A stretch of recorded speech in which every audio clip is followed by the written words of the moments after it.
నీకు ఈ చీర ఎక్కడి నుంచి వచ్చింది నీ కబోర్డ్‌లో అని పార్వతి గట్టిగా అడుగుతూ ఉంటుంది. అవును, ఈ చీర అవనిదే. అవని ఆ రోజు తనతో కట్టుకొని వెళ్ళిపోయింది కదా! అవని ఆ చీరతోనే బయటికి వెళ్ళిపోయింది అని అనేసరికి పల్లవి అయితే అక్షయ్ కసి చూస్తూ ఉంటుంది.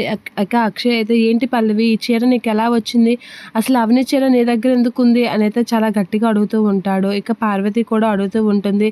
ఏంటమ్మా సమాధానం చెప్పకుండా అలా చూస్తున్నావు? చెప్పు పల్లవి, ఈ చీర నీకు ఎక్కడి నుంచి వచ్చింది? అని రాజేంద్ర ప్రసాద్ వీరందరూ అయితే అడుగుతూ ఉంటారు.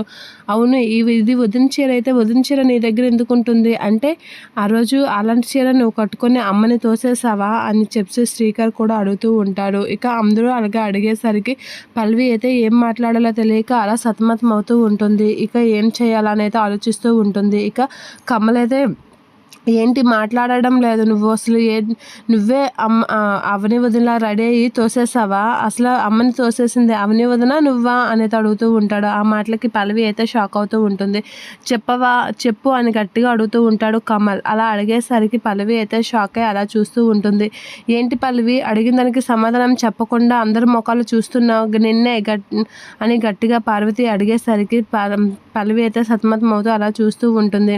ఏంటి పల్లవి, అవని అక్క చీర నీ దగ్గరికి ఎందుకు వచ్చింది? నువ్వు ఏదైనా తప్పు దాస్తున్నావా? నీ దగ్గర చీర అలా వచ్చింది అని అడిగేసరికి అసలు చెప్పకుండా ఏం చేస్తున్నావు పల్లవి, సమాధానం చెప్పు అని అయితే అందరూ అడుగుతూ ఉంటారు. అవును, ఇది అవని వదిన చీర అయినప్పుడు నీ దగ్గరికి ఎందుకు వచ్చిందని కామ్లీ కూడా అడుగుతూ ఉంటుంది. ఇక అందరూ అడిగేసరికి ఏం మాట్లాడాలో తెలియక కొంచెం టెన్షన్ పడుతూ ఉంటుంది పల్లవి. ఇక వాళ్ళ నాన్నమ్మ కూడా అడుగుతూ ఉంటుంది.